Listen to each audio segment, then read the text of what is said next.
Miaka shimoni, lakini nashukuru wazazi hawajakufa, bado wako hai, wamenipokea na imani kila chote ambayo kimeenda. Unasikia kulia? Unasikia kulia? Vile alafu nitakupeleka nitike sipeni kwa maana nini? Sawa.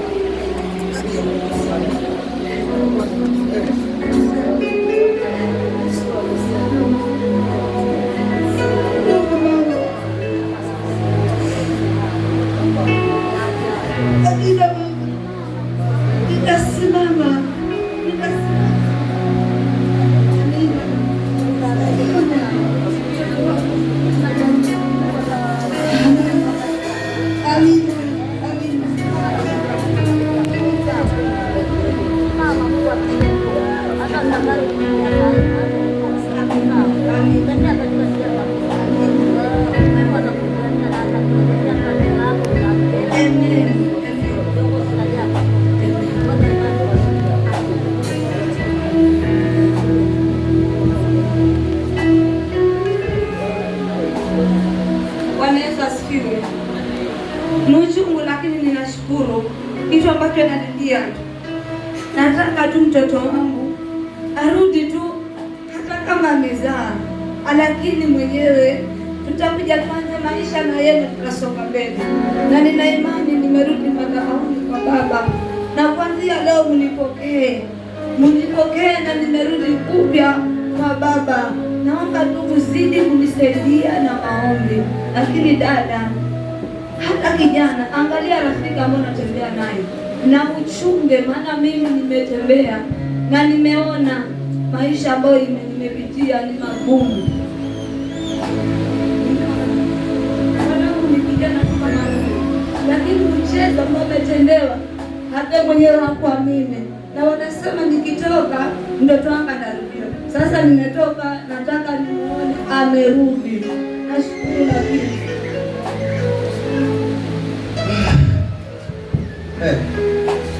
Lakini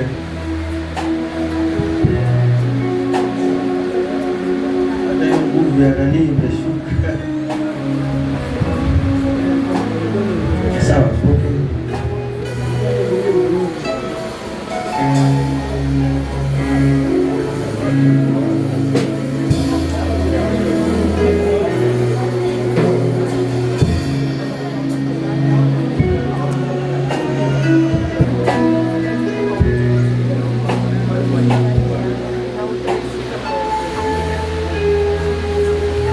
Sometimes najaribu kuambia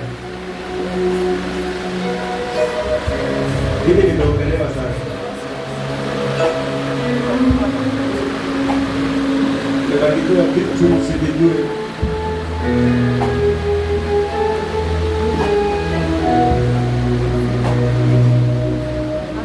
Kina Samueli wakasimama tu,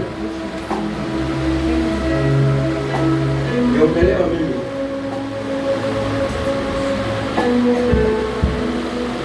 Lakini anatesa watu, anatesa watu.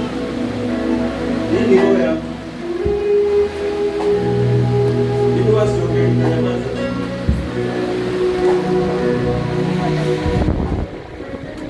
Vitu sivijui. Mimi hata jina la John halijulikani. Lakini ukitafuta kwanza mtaraji ndio unajulikana. Watu nawapokea vizuri. Sasa angalia mama. Bandaki alikuwa na pikipiki mbili. Nilimwombea. Walikuwa na nyumba yao. Hata tushawahi kufanya ibada. Alikuwa na TV yake kubwa sana. Alikuwa na makochi yake. Alikuwa anabadilisha kila aina ya nguo. Sasa mama amekuwa mpaka nguo anafanya kupewa chakula, kula ni shida, kwa sababu tu umejiunga. Mimi nilichafuliwa sana kwa mitandao, misemo tu ya chuki, ya chiko chiko.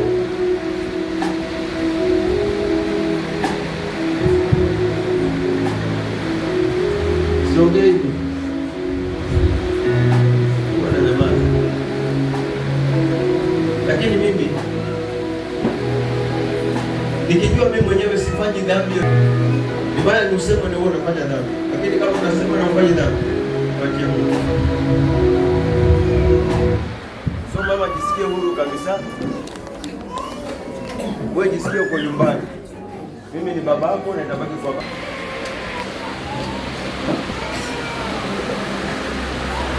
Amen. Karibu. Shamaliza kuongea kama bado unasikia kuna chembe zote. Kwa sawa kabisa. Sio. Mtu yote akikuletea kinyorio. Sasa hivi ndio umbea.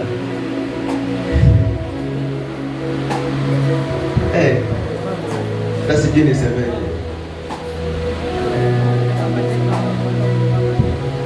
Huyu ulimuona?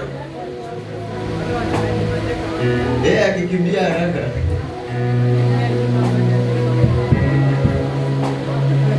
Wewe ndio unamuona? Karibuni. Yote ni yule hajabadilika. Karibu tena na wewe. Tumepitia na tumekuona. Ulikuwa unajiuliza ni yeye ama ni macho yake? Yule kuna wakati amepiga kombewa hapo. Vile ambavyo amekemewa amesikia. Maombi niko kwa madhabahu. Yeye ameombewa ameanguka chini. Anaambiwa toka John. Sawa. Hapo. Na nimesema kwa sababu toka John. John mko. Sitarudi. Sasa Mungu ambao toka tena ndio kuja kwa toka. Toka John. Umesikia? Toka John. Hadi kuna mimi nienda kanisani na sijui. Kuna siku sasa hiyo wakati anaomba sasa nikakuwa naenda, lakini kwa sababu nimekuja nikaambiwa kwenye ndoto naonyeshwa huyu pasta ananiambia mama yake Dorcas kwenye ndoto, kumbuka mahali umetoka, alafu wache wale ambao wanaongea vitu ambavyo havijui. Na sasa hivi nimekuja kwako na natoka mpaka kwa Samuel, nenda kumwambia hii aongee vitu ambavyo havielewi. Mimi nikaenda nikasema, wakaniambia wewe umebadilishwa sura, wewe umebadilishiwa. Sasa nashangaa mtu akiingia pale anaondoa toka John, toka John, toka umekuja kufuata nini? Wanakataa ushirika. Nikashangaa kwa sababu hiyo kitu sirudi. Kwa hiyo kitu kimekuwa kweli, yule mama ni na kuna mama mwingine pia nimealikana na hiyo maombi ni hayo. Mwanangu, sasa wewe ndio unafukuza na umempata wewe. Hiyo maombi ni hayo. Hata sasa hivi wanajua kabisa. Yule naye kule kando unamjua yule. Unamjua yule? Mwendeze. Wewe yule unamjua? Namjua yule. Unamjua? Namjua yule mtoto, namjua vizuri sana. Lakini kila ambacho amefanya kama yule msichana wangu. Na amekula na huyo mtoto na huyo hapo. Akashukuru Mungu. Kitu ambacho najua nalilia tu mtoto wangu arudi kwa mikono. Mtoto wa miaka 19. Na kumetoka kijana kama hivi, watoke kijana au ni msichana ampate pasta, amwambie mimi nimeona kijana lakini mama yake ni mama yake fulani. Na mtaka na nataka niende kwa wazazi wako. Umpate huyu kama pasta amwambie wataka msichana wa mtoto wa nani? Mama fulani. Hao si wabibi wa kuolewa. Hado sendo katoa pesa yako kwa sababu ya utakuja ujute na ulie. Kwa hiyo utawachana na huyo msichana. Pasta huyo sasa. Ni mtoto wangu sasa anaambiwa hivyo. Sasa pasta ndo anamwambia. Na huyo kijana akuficha ametoka huko akanipigia simu, mama ninaomba ABCD. Toka hiyo kanisa tuangalie kanisa lingine, tuangalie mambo mengine. Vile ambavyo nilikuwa bado sijafunguka, mimi nikasema mimi naendelea kuabudu, kumbe naambia keti na amekeliwa. Bwana Yesu asifiwe. Imeenda na wapi? Sikumaliza hata mwaka amewekwa mimba na yuko wapi? Sasa hivi imefika wakati kama unapiga unauliza, hawataki kushika hata zile simu. Mtu ambaye amenifungua akili ni mzee wangu, maana ameenda tu na alikaa hajui, akatoka na usiku akaenda akawatukana mpaka mwisho huyo mzee wangu, na uhusiano ukaanza kuharibika. Bali wakasema mpaka ule mzee wangu aende wakamwombe msamaha. Akamwambia mzee wangu, mimi nyinyi uko na mtoto wangu, mwanzo sitaki, nataka mtoto wangu arudi hapa kwa sababu mnanicheza shere. Wamesubiria msamaha mpaka wamekosa, na mzee wangu akasema utarudi kule kanisani, maana hukujua. Sasa naona mahali ambapo wamekuweka mahali gani? Sawa. Mungu anakutia nguvu. Amen. Bwana Yesu asifiwe sana. Mimi sijui niseme nini, lakini inaniuma. Ukweli kabisa inaniuma. Anyway, mimi nakwambia hivi.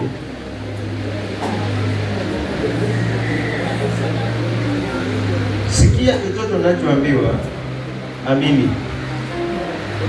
Mwisho wa matokeo utayaona.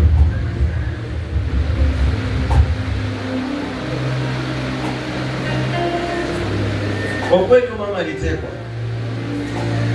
Kuna mtoto wangu mmoja, kuna mtu alikuja akaniuliza, kwa nini mtoto wako mmoja anakusema hivi lakini bado anafanya huduma? Nikamuuliza, nikamwambia huyu hajui chochote, anafanya kupelekewa. Sasa mwenye kupeleka ndo anajua, mwenye kupelekewa hajui, lakini siku akifunguka macho ataelewa.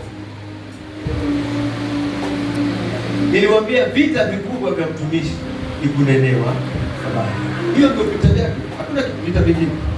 Hivi ya mapepo hivi kama umeinuliwa, hizo hata si vita kwetu. Lakini vita vikubwa, Yesu alisema vita viko wapi? Nyumbani. Wow. Na hii nayo ni nyumba ya Mungu na John ndiye anaongoza. Sasa nyinyi ndio wao mnanipiga vita tu. Maana kanisa lilitengenezwa hapa na nikiwa ninajua. Mimi kuna siku moja chai iliwekwa sumu.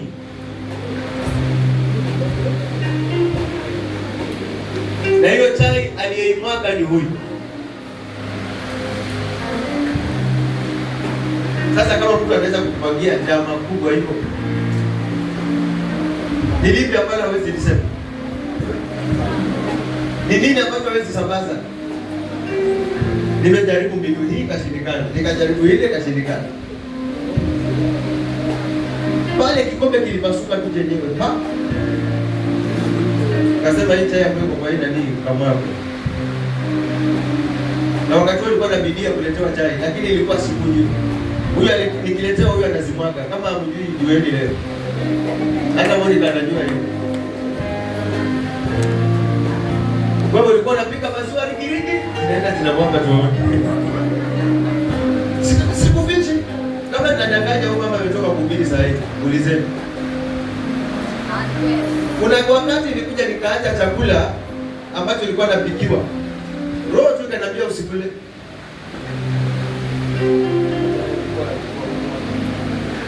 Chai ilikuwa inapikwa huko kiletu. Kuna chakula kingine ilikuwa inapikwa hata hapa kanisani. Roho ikaja ikasema usikule. Maana watu walikuwa wamekuwa maswaika. Huyu akaja akaniambia, baba, Chalo alienda lakini kuna Chalo mwingine ndani ya hiyo kanisa. Sasa sikumuelewa anasema nini.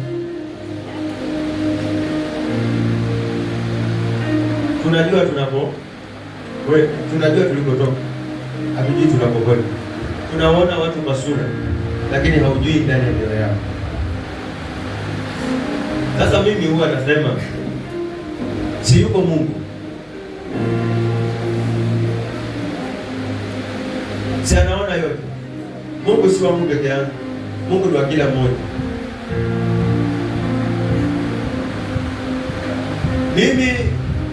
nilikuja nikaambiwa, ama hao watu wangu wakaja wakaambiwa hivi, sikiliza maombi ya ujinga. Ati niko na maombi ya kufunga mtu asionyeshwe kile nafanya. Kwani Mungu ni mimi ni nani na yeye? Yaani sielewi yani. Kwani huyu baba, yaani wewe ni mimi peke yake?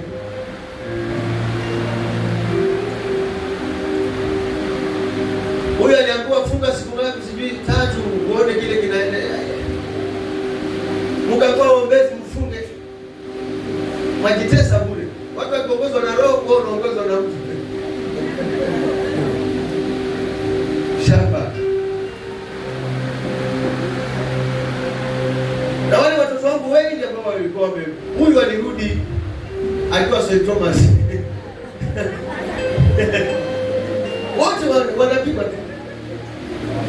Lakini huyu ni mjanja.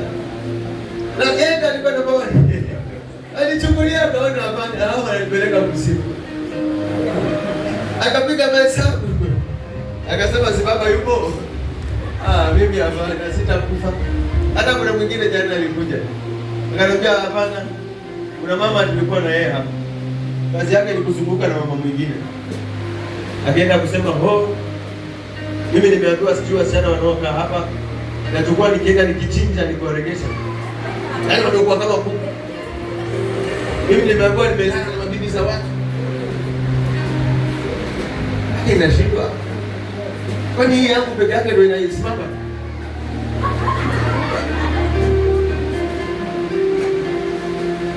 Na wewe bibi ya mtu ambaye una mume wako, uje unadanganywa na pasta. Ulale na yeye. Na unakuwa pasta wako kukula kondoo. Wewe nawe. Unakubalije kuliwa? Hata wewe ni mjinga. Hakuna kitu ambacho sijasema mimi. Kuna mtoto hapa wakati wa harusi. Niliambiwa ati hakuenda kulala wapi, alienda kulala kwa pasta. Na alienda kulala kwa KK.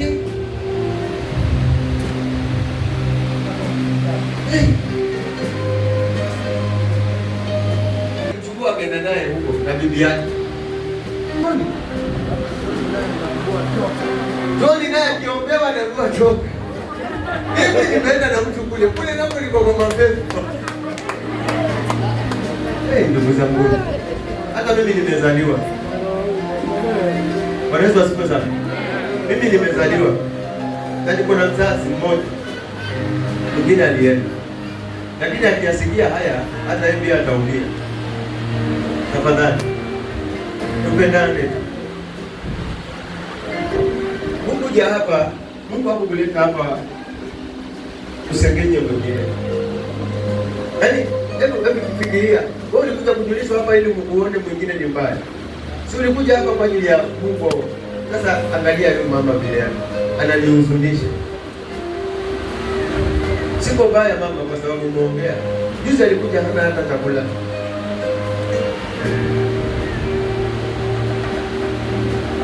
Hana nguo.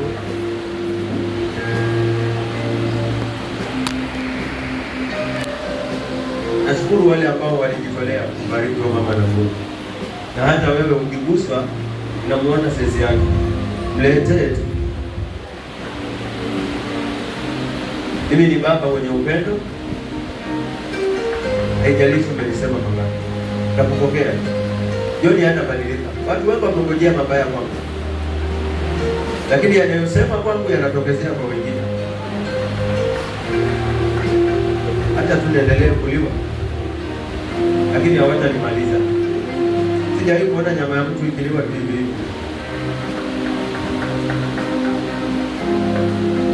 Sometimes inauma. Amen. Kuna kitu mama Neema juzi aliongea. Akasema babake alikufa kwa sababu ya kumsingizia. Ulisemaje vile? Hebu njoo.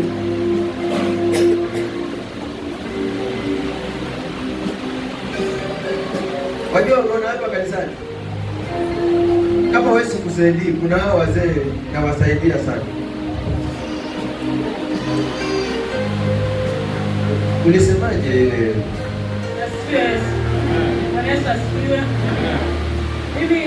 Mimi niko na ushuhuda. Nilikuwa mdogo sana, lakini niliona babangu na mamangu wakigomana, kisa ni pasta. Bwana Yesu asifiwe.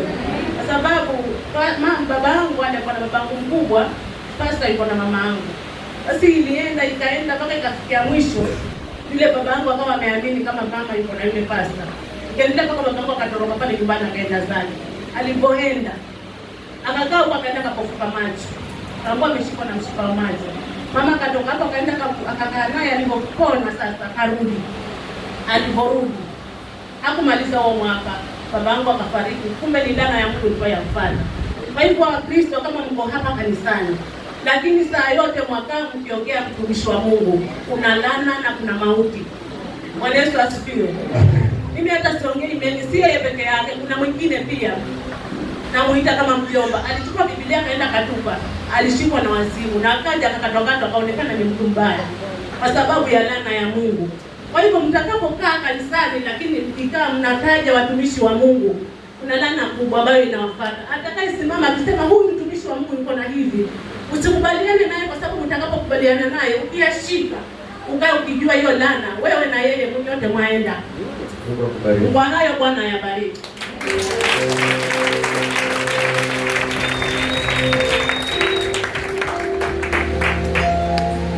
Kuna watu nimewasaidia sana. Alikuwa na hiyo roho, hata juzi mapili niliongea.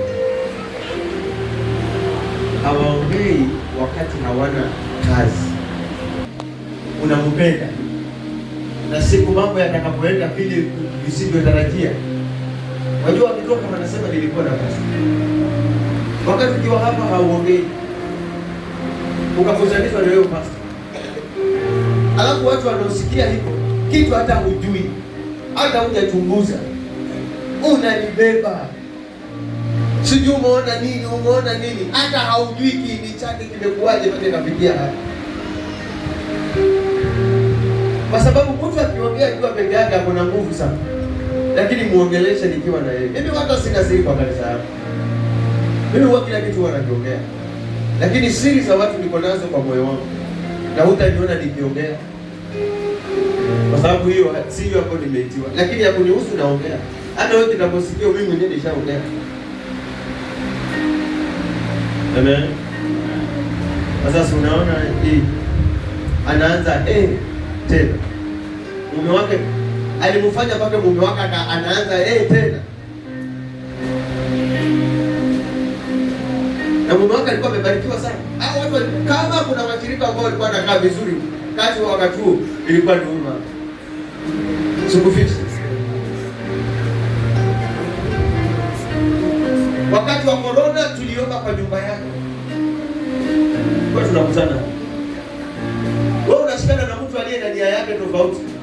Kuna watu ni wachawi wa roho lakini huwezi kuwaona. Maneno yao unaweza yasikiza kuona ni mazuri, lakini kuna kitu kimejificha ndani tofauti na kile ambacho anaongea. Maana yeye anataka kujifaidisha yeye. Yeye anataka kuonekana yuko sawa yeye. Sasa kama mimi ni mbaya, mbona hukuona huo ubaya wote nimekulea? Mpaka umekuwa ndio John yafai. Basi ungenikimbia kabla hujakuwa. Kwani hiyo Mungu ambaye alikuwa ananena wakati wewe alikuwa ni Mungu gani? Ushaelewa sasa? Watu wanajua Daudi ni pastor. Baroma ni pastor. Jenda ni pastor. Muli mzee wa kanisa. Nelson ni pastor. Haufikirii yule aliyefunga, yule aliyelia kidai, anaomba watu wa kufanya huduma na yeye, anaomba wafanyikazi wa kufanya kazi na yeye. Iligharimu sana. Najinyima chakula. Hata hao walikuwa wa huduma. Nimejinyima chakula. Nafunga siku 40. Nafunga siku 14 bila kukula kitu. Na si ati najifungia mimi. Nafungia wao. Hakuna siku hata kuuliza pasta yote. Pasta kujiombea ni ngumu sana. Ni ngumu sana pasta kujiombea. Kitu anachojiombea kama nenda mahali anamwambia Mungu nichagulie. Lakini maombi yote anapokuwa na ushirika wa mapasta, yeye anaombea kanisa lake. Yeye anaombea wahuduma wake. Yeye anaombea waumini wake. Hata nikifunga nadai nguvu ya kwamba niweze kuwaongoza vizuri nyinyi.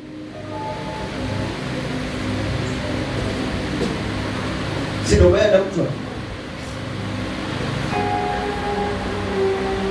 Nani nimchukulia mke wangu? Nani ndana na yeye? Mchukulia unamsikia baba unashangaa. Hiki nauliza Mungu why? Mungu ananiambia mwanangu wewe hata usione hapa, ona mbele. Hiyo ni daraja unavukishwa. Nikaja nikamwambia Monica, watu waheshimu ofisi yako. Ofisi yako ni ya mama maombi. Si ofisi ya kuletewa takataka za kukuvunja moyo. Nikamwambia Buli, wewe ni mzee wa kanisa. Mzee wa kanisa ni kuchunga kanisa. Si kusikiza ABCD ya nani? Wanafikiri wewe nafasi ya mambo na unafikiri ni wangapi wanakupiga vita na? Mimi wewe haujui. Wanafikiri wangapi wamekuja wanapiga vita huyo mama? Hata mwenyewe alikuwa hajui. Kila mama atakayekuja hapa anajifanya na huduma kumuliko. Namwambia hata kama uko na huduma, hata ukiomba unatoa moto. Lakini mama maombi uliyempata, mheshimu hata kama na kiwete. Mheshimu hata kama anatembea vipi. Kwa sababu hali mtu ulimpata lazima mheshimishe. Lakini nikiongea hivyo, mimi hakuna mahali nitajieleza kwako. Siku hizi hata nimeamua, wewe kama unanijua na una kila kitu na evidence, twende polisi basi. Mimi ndio huduma ya wote. Ikishindikana twende kotini. Kuna mwanangu mmoja alishindikiziwa ameiba tukutuku. Nikamkalisha chini. Usinifanye nikaanza maombi mwanangu, na kweli umeiba tukutuku. Akaniambia baba, mimi sikuiba tukutuku. Nikamfuata tena, niambie umeiba tukutuku ama ukuiba tukutuku. Mimi sikuiba tukutuku. Watu wote wanapokuja nikuwauliza nasema mimi watu wote wanamwamini James. Nikamwambia basi ni sawa. Nitatembea na wewe. Na hii kesi utashinda. Sasa kila kienda kotini na mwili ni ushuhuda tu ananipatia. Mara chukua anakimbia huyo jamaa aliyemwambia. Na imagine amefungwa na kitu cha uongo. Sasa ni mangapi ambayo anafunga watu wewe? Kesi ya kwanza ambayo niliambiwa hata ni karibu muuawe. Mimi sikuwa mtu nimemuua. Hata sijui. Tumepatikana tu bahari, kila mtu tunaambiwa ni genge la Shabaab. Na ilikuwa nitoe maisha yangu. Na Mungu akanionea huruma huko. Sasa wewe jiulize, hao watu wote wamekufuata nini hapa kama John ni msharati? Yaani hao watu waongozwe na Mungu, wewe ndio Amani. Hao mama walitoka hapa. Hawa siko mbaya, lakini hao moto hata kulipa wewe baba. Hii swali ni kwa baza. Mawete. Samuel amewatia ndi. Samuel naye yuko hapa lakini anawasha moto tu kule. Huyo naye Mungu akamuokoa tu akaponyoka kama kwa tundu ya. Ushaikuona nyumba inaungua na kupata mahali kukadirisha wakati. Alafu vitu vyote tunaviweka wazi. Tulikaa kikao. Hapo kwa kikao. Monica nikaanza, Monica akaongea.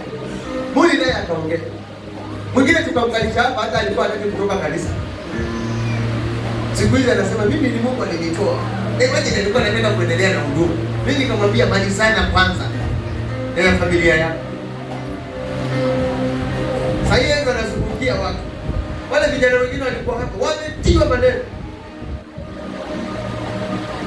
Akina Reto hawa na sijui akina Yuni sina. Akina nani? Hapo walikuwa na kanda. Jazwa!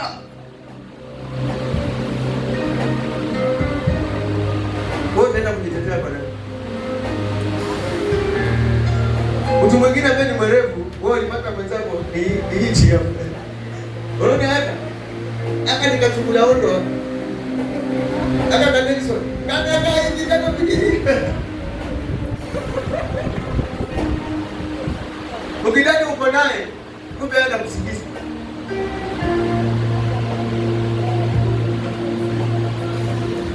Unaharibu maisha ya watu, unaharibu imani ya mtu, kwa sababu wewe hujui ndani ya moyo wa mtu. Aliniambiwa sijui wakati wa harusi nilibeba na huyu. Hata nilimpigia simu pekee nikamuuliza wewe yule msichana ulimpeleka wapi? Akasema si nilienda naye kwa. Mimi nimeozwa. Watu siwajui.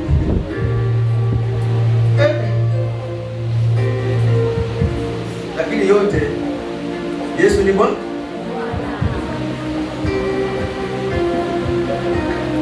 Amen. Sasa wewe nikuulize, kama siku simama huyu mtoto wangu angerudi kwa baba yake, yule ambaye umemfukuza angerudi kwa baba yake. Ndio maana saa zingine huwa nawaambia kwenu ni kwenu. Hata ukipata mjomba wako bado anakabuka kanyumba kanaitwa kabudu. Unajua kabudu? Kabudu ni kanyumba kwako ni kadogo, lakini ukienda kwenu bado utaambiwa pale ni kwenu. Lakini kama umekimbia kila mmoja ndio ukienda kwenda kushangaa.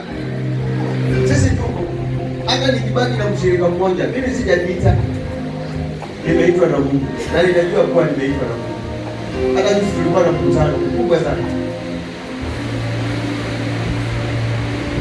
na ninashukuru Mungu alinionekania. Hata kuwekwa kwa shimo, kataa kuwekwa kwa shimo. Wewe hujui kama kesho itakuwa wapi. Kama ingelikuwa kama baba yetu Nema angelikufa. Maana sasa kama maisha yake yalikuwa ni ya kutakishwa,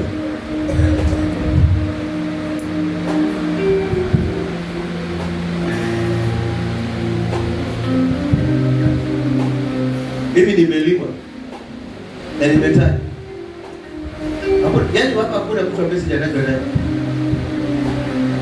Ni Monica nimeduka naye. Huyu haya. Na niwaambia waume wote ni sura.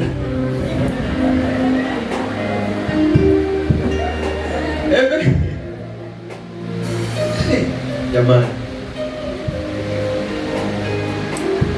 Unajua mtu akisema naona msikiza kwa jiona amelala na kanisa lote. So hata Kasongo tumepita kama.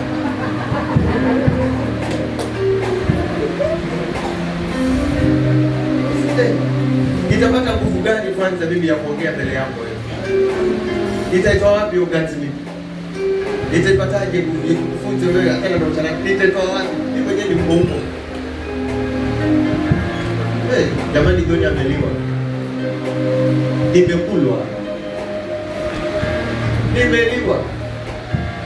Na bado nitaliwa. Huwa naambia hao huduma, hizi tunavyoviona ni tena. Kanisa bado linakuwa. Hii bado hii hata si vita hii. Siku hizi watu wanabadilisha AI. Unaweka kabisa jioni umepakata mtu. Bado.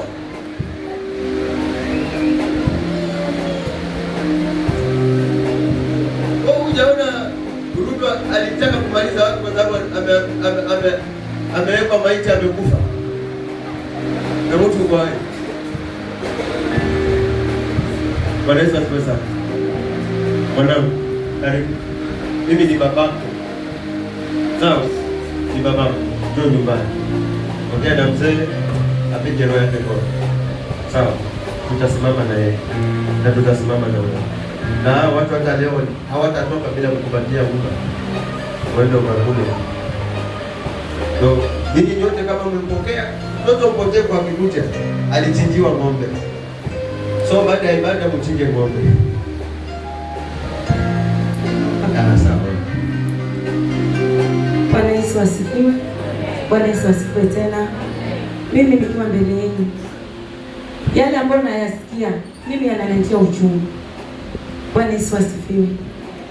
Kwa kusema ukweli, tangu tuanze Jerusalem tulianza Viembeni. Bwana Yesu asifiwe. Na kama ni mtumishi wa Mungu amepakwa matope nyingi sana. Imagine, ninashangaa kuna mama siku moja alikuja hapa. Huyo mama ni mgeni. Tukaa tunaongea naye pale na baba. Mama aliongea kitu kiniuma. Mama bado ni mgeni lakini anasema Mimi niliambiwa pastor ni msharati. Yale niliambiwa juu ya pastor, lakini nilipokuja hapa niliona kufunguliwa. Nilipata amani. Sasa mimi nashangaa, mtu bado ni mgeni. Yaani unaambiwa hata kabla hujafika. Na wanakuja, baba endeleeni mnapreza injili wanakuja. Kiambia yeye akuje. Kuna wengine wanaambiwa mpaka wanatamani wanasema acha tuende tukamwone pastor msharati. Safi sana. Akija kifika nafunguliwa. Na akifika hapa naokoka. Mwingine alisema mimi nikifika huko ni msichana alitoa ushuhuda. Akasema mimi nasikia mnasema tu pastor ni msharati. Nikienda huko nikifika hivi kwangu hapa toshi. Na mnasa. Unakumbuka hiyo ushuhuda? Akaja kanaso. Sasa mimi nataka niulize swali. Mimi msifikirie mimi wanaona. Afadhali basi mniseme mimi. Kuliko kuchafua jina mtumishi. Maana mnapochafua jina mtumishi mnachafua jina kanisa hili. Mnapatia kanisa sifa mbaya. Bwana Yesu asifiwe. Sasa nakumbuka Jerusalem tukianza. Naona Jerusalem kwa kusema kweli ilianza kwangu nyumbani, tukienda Viembeni, tukatoka Viembeni, tukaja hapa. Lakini yeye baba ni msharati. Lakini yale kanisa inaendelea. Kanisa inafanya nini? Inaendelea. Kama tungevumilia maneno ya watu, hatungekuwa mali hapa sasa hivi. Hata nisingeza hii hata wewe mzee wa kanisa ungekuwa na wazirika hapa. Hata ungekuwa wapi mzee wa kanisa? Watu wako upande wapi wote? Bwana Yesu asifiwe. Hakuna ujumbe nzuri, yaani mtu atakuja na shida yake. Amesikia kuna Jerusalem. Watu wanaombewa wanapona.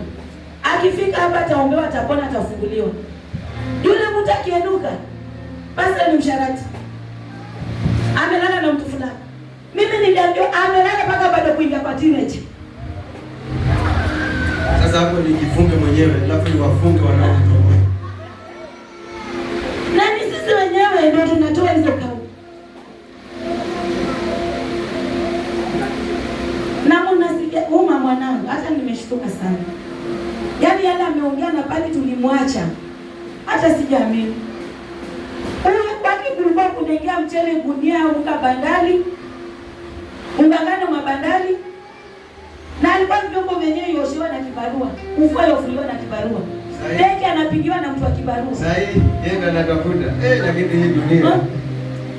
Na Kenya ukisikia mtu anaanza kukwambia, basi ni msharati. Amelala na mtu fulani. Huyo mtu ako tayari kutoka. Anataka kutoka. Ama ananipenda amekosa.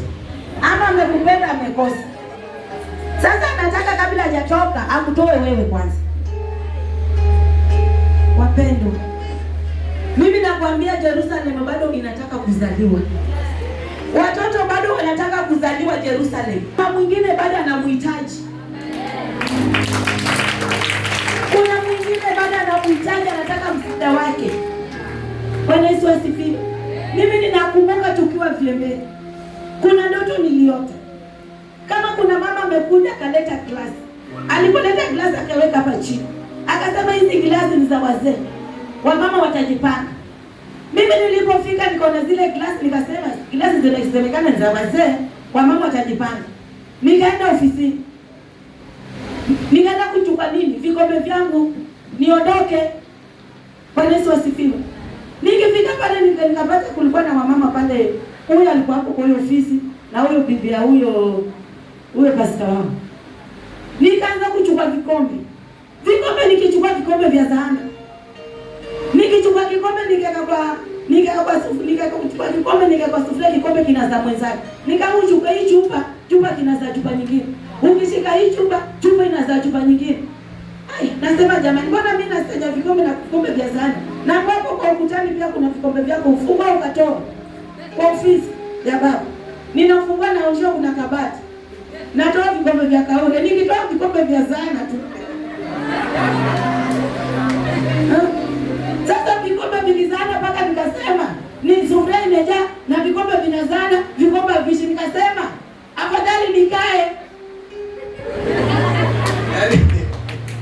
Nianze kufundisha watu, nikaanza kupatia wamama mafundisho. Bwana Yesu asifiwe. Na hiyo siku nilikuwa sijakuja kanisa, na nilipokuja kweli mama alileta glasi kweli. Hizo glasi nimeshoka ndoto, alileta kweli. Lakini hakuweka master madhaboni, aliweka chini. Bwana Yesu asifiwe. Nikamwambia baba, mimi nimeota hivi. Baba kaniambia, Monica, unaona hizo vikombe ulikuwa unavichukua, ni wale watoto umewazaa. Na hizi vikombe vinazaana, ni watoto bado unataka kuzaa.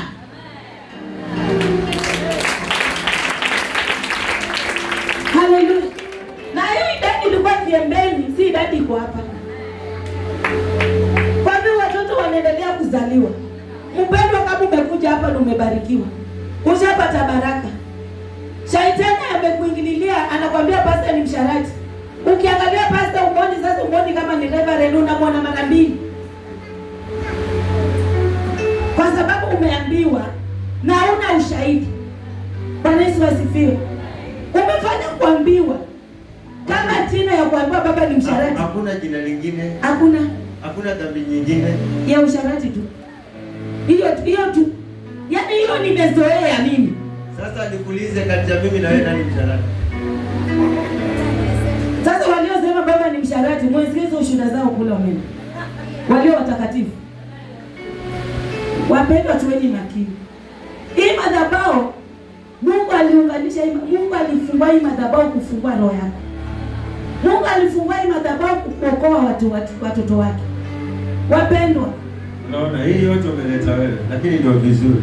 Wapendwa, ninaomba. Umekuja umelia na tumekupokea. Wewe uko mali hapa. Lakini ukikaa umembeba mtumishi unamwona ni msharati, ni laana ndio unapokea. Ni laana ndio unapokea. Shetani anataka kuchukua baraka zako, shetani anataka kuchukua uwepo wako. Shetani anataka kutoa. Kwa hivyo kuwa makini. Haya, wamesikia. Ubarikiwe kwa haya. Amen. Bwana Yesu asifiwe.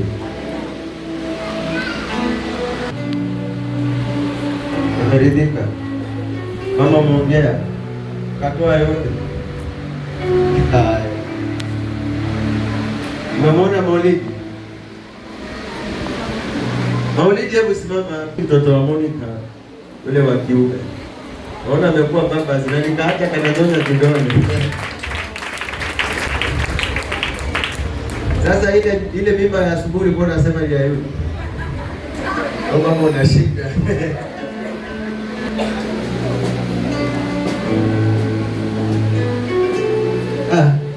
Sasa huyu mbona anataka kunipiga?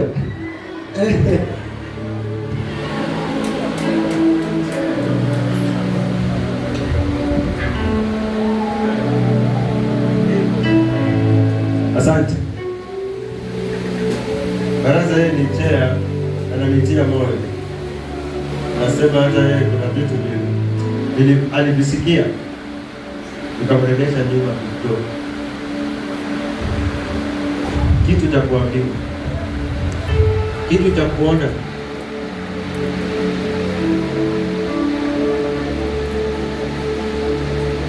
Ninakumbuka kuna siku moja, kuna msichana alikuwa, hata huyo mama alikuwa bado yuko, tuko na yeye, alikuwa ananipata sana.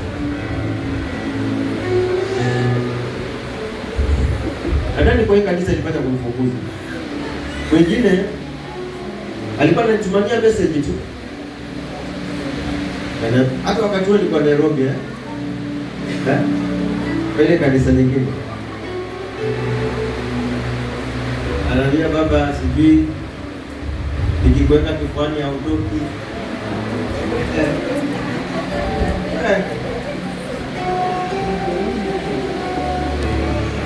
Mimi sichuja tu. Sasa nimekuja kanisani. Nikasema huyu dada Mungu amembariki sana.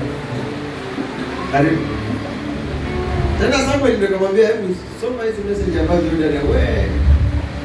Kulikuwa na mlango mwingine huko acho. Hata sijui bila nitoka. Hakuna kwa siku alikuwa baiba. Amen.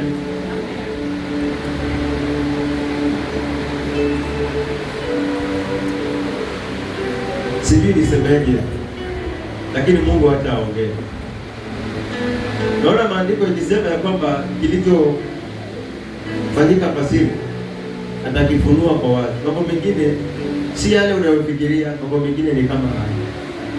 Umesikia? Lakini hiyo yote imekuja kwa sababu ya kwamba yule mwanangu amepika na amekubali. Hakuna kitu kibaya uishiwe na nguo na chakula na tumaini la maisha. Wale ilifika wakati ni kama alikuwa sasa anataka kujiua. Sasa kama nimekwambia alikuwa nimefika mwisho, hata ilikuwa sina haja ya kuishi. Nikifikiria kule kanisani, wale wanga wamenibebesha mzigo. Na yule alikuwa ananipiga vita sana, alikuwa ni wao pamoja na bibi ya mtumishi. Unajua bibi ya pastor? Bibi ya pastor juzi nikasikia kwa habari, kwa taarifa ya habari, kwamba amepooza, sasa anatembea hivi. Ni kweli? Ni kweli? Mwanangu, ni kweli? Ni kweli kabisa, amepooza.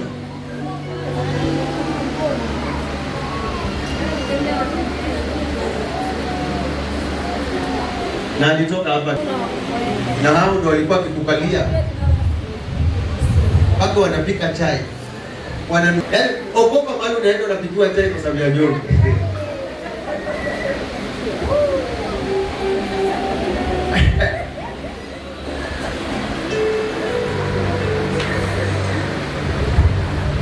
Mimi siongei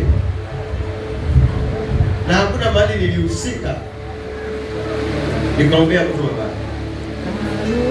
Ombi yetu ni hali ya kwamba teta nao wanaoteta na.